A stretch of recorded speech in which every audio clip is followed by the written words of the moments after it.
Hello students, I am Ekta Singh, your senior science teacher for paper 2। जैसे कि आप सभी ने देखा कि मैं स्टार्टिंग से अभी तक मैं 2 चैप्टर्स कंप्लीट कर चुकी हूँ with practice set and PYQs, English and Hindi in both languages. ठीक है, तो आज के वीडियो में हम स्टार्ट कर रहे हैं साइटोप्लाज्म। लास्ट वीडियो में हमने स्टार्ट किया था कंपोनेंट्स ऑफ सेल्स, ठीक है, जिसमें कि हमने सेल वॉल समझा था, ठीक है, और हमने प्लाज्मा मेम्ब्रेन समझा था। आज हम थर्ड पॉइंट डिस्कस करने वाले हैं साइटोप्लाज्म के बारे में। साइटोप्लाज्म के साथ साथ फोर्थ पॉइंट हमारा होगा सेल ऑर्गेनेलीज। सेल ऑर्गेनेलीज कौन कौन से होते हैं उसके साथ में हम ये डिस्कस करने वाले हैं, और इसके अलावा फर्दर वीडियोस में हम इन्हीं सेल ऑर्गेनेलीज को बारीकी से एक एक पॉइंट करके एज ए टॉपिक पूरा डिस्कस करेंगे। ठीक है, तो वीडियो के अंत तक मेरे साथ बने रहिए। हम उसे बाइलिंगुअली पढ़ने वाले हैं। आप इंग्लिश मीडियम से हैं या हिंदी मीडियम से हैं, हम दोनों ही मीडियम में इसे बड़ी ही बारीकी से समझ पाएंगे। और हाँ, MCQ बेस भी समझाऊंगी कि वीडियो के लास्ट में जैसे एक्सप्लेनेशन कंप्लीट होगा मैं ये एक्सप्लेन करूंगी कि MCQs किस तरह से इस टॉपिक में से इन्हीं लाइन्स में से बन के आते हैं और हमें उन्हें किस तरह से सॉल्व करना है। ठीक है, तो आइए स्टार्ट करते हैं।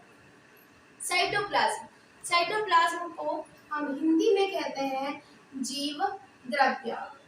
ठीक है, क्या होता है ये, आइए देख लेते हैं। The jelly like substance between the nucleus and the cell membrane is called cytoplasm. That means कि जो जेली लाइक सब्सटेंस होता है, जेली लाइक सब्सटेंस का मीन्स जेली के जैसा पदार्थ होता है। ठीक है, जेली के जैसा पदार्थ होता है, और ये पदार्थ कहाँ होता है? बिटवीन मतलब मध्य में, मतलब बीच में। किसके बीच में होता है? Nucleus and cell membrane. Nucleus यानी जो कोशिका के अंदर, सेल के अंदर प्रेजेंट सेंटर में एकदम जो केंद्रक होता है वो न्यूक्लियस। ठीक है, सेल मेम्ब्रेन यानी कि कोशिका झिल्ली। ठीक है, कोशिका झिल्ली के बीच में, मीन्स कि सपोज ये एक हमारी सेल है। ठीक है, और सेल की ये इस तरह से सेल वॉल है, कई परतों की सेल वॉल है। ठीक है, सपोज के ऐसे ही होता है। ठीक है, और सेंटर में एक इस तरह का न्यूक्लियस है विथ सेल, इस तरह से एक बाउंड्री होती है इसमें। ये क्या होता है? एक कवरिंग होती है जिससे ये कवर्ड रहता है। इस तरह से ये कवर्ड रहता है, इसलिए इसे हम कंप्लीट न्यूक्लियस मानते हैं। अगर इसमें यही नहीं होगा, एब्सेंट होगा, मींस की लाइक दिस, तो ये प्रोकैरियोटिक सेल होगी।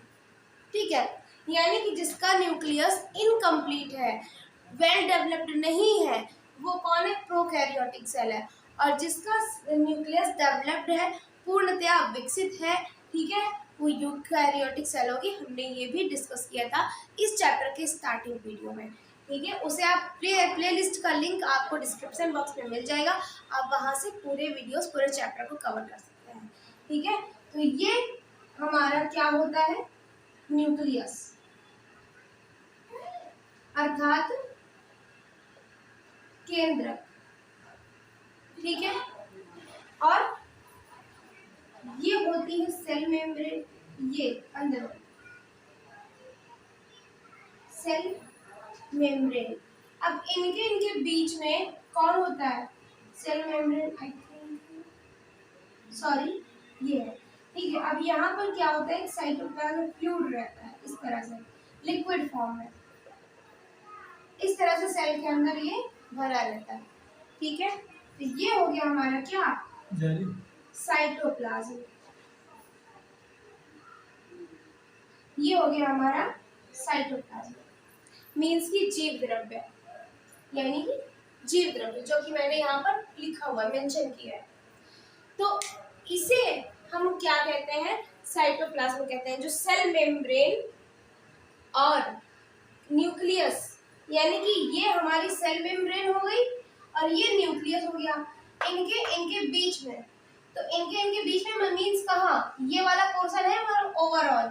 ठीक है, इसी पूरे पोर्शन में बीच में भरा हुआ है एक फ्लूइड, ठीक है, लिक्विड फॉर्म में ही फ्लूइड होता है, फ्लूइड यानी पदार्थ, तरल पदार्थ, ठीक है। एक और वो होता कैसा है, जेली लाइक होता है, ठीक है। जैसे आपने शहद देखा है, गाढ़ा गाढ़ा सा चिपचिपा सा, ऐसा होता है, उसे हम जीव द्रव्य या साइटोप्लाज्म कहते हैं। आई होप आपको ये क्लियर हुआ होगा।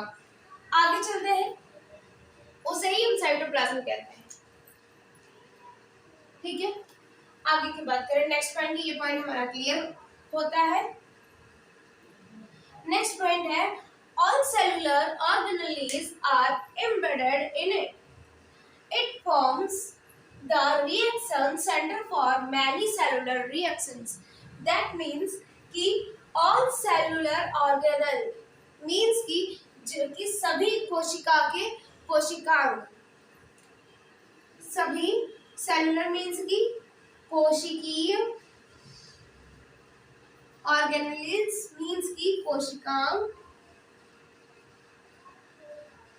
ठीक है, कोशिकी, सभी कोशिकीय कोशिकांग और एम्बेडेड इन इट, इसके अंदर में क्या होते हैं, एम्बेडेड, फैले रहते हैं, उपस्थित होते हैं, ठीक है। मींस कि माइटोकॉन्ड्रिया भी यही होगा, डीएनए भी होगा, सब कुछ यही मिलता है हमें, ठीक है। राइबोसोम्स भी होंगे, ये देखिए ये सारे ऑर्गेनेल्स इसी में होते हैं। माइटोकॉन्ड्रिया भी है, ईआर भी है, ठीक है, गोल्जी कॉम्प्लेक्स भी है, लाइसोसोम्स भी है, राइबोसोम्स भी है, न्यूक्लियस भी है, प्लास्टिड्स। तो ये जितने भी ऑर्गेनेल्स हैं, ये सारे इसी में प्रेजेंट रहते हैं, ठीक है।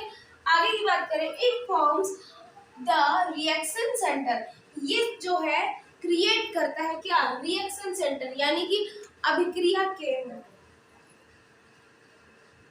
अभिक्रिया या फिर क्रिया कह सकती हूँ, क्रिया केंद्र, ठीक है, फॉर मैनी सेलुलर रिएक्शंस, कई सारी कोशिकीय क्रियाएं होने के लिए, कोशिकीय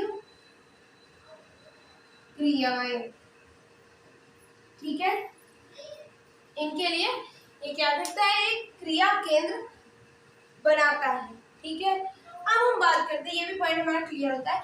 अब हम बात करते हैं सेल ऑर्गेनेल्स की, ठीक है। तो सेल ऑर्गेनेल्स मींस की कोशिकांग, mitochondria, ER, Golgi complex, lysosomes, ribosomes, nucleus, plastids.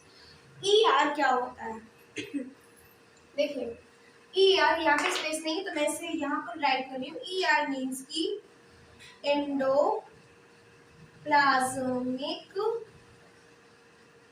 Reticulum, ठीक है।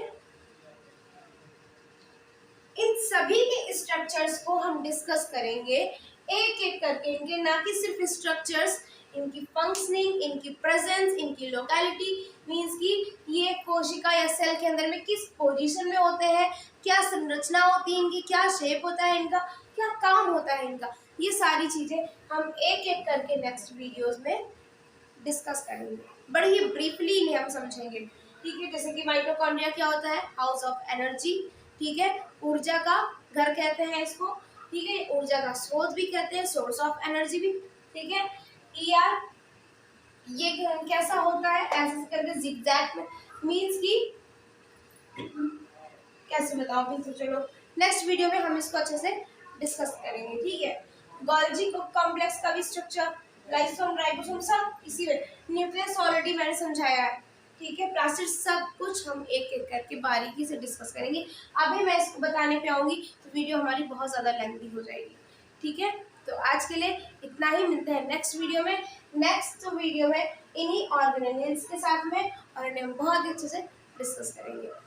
एमसीक्यू बेस समझते हैं, यहाँ से एमसीक्यू बेस ये आता है, जो जेली लाइक स्ट्रक्चर है, ठीक है, सब्सटेंस है, उसे हम क्या कहते हैं, वो साइटोप्लाज्म है, ठीक है। और जो जो रिएक्शन सेंटर फॉर्म करती है, ठीक है, फॉर मैनी सेलुलर रिएक्शंस, उसे हम क्या कहते हैं, वो भी हमारा साइटोप्लाज्म है, ठीक है। उसके बाद इस तरह से भी क्वेश्चन बन के आ सकता है कि सेल का ऐसा कौन सा पार्ट है जो इसके न्यूक्लियस और सेल मेम्ब्रेन के बीच में आता है, ठीक है, यानी कि इनके बिटवीन में रहता है, तो वो भी हमारा हो जाएगा ठीक है, आज के लिए इतना ही। मिलते हैं नेक्स्ट वीडियो में नेक्स्ट टॉपिक के साथ में। इसी तरह मेरे साथ बने रहिए, मेरे चैनल को सब्सक्राइब कीजिए, जिससे कि मेरी आने वाली वीडियो की हर नोटिफिकेशन सबसे पहले आप तक पहुंच सके। ठीक है, thank you so much everyone.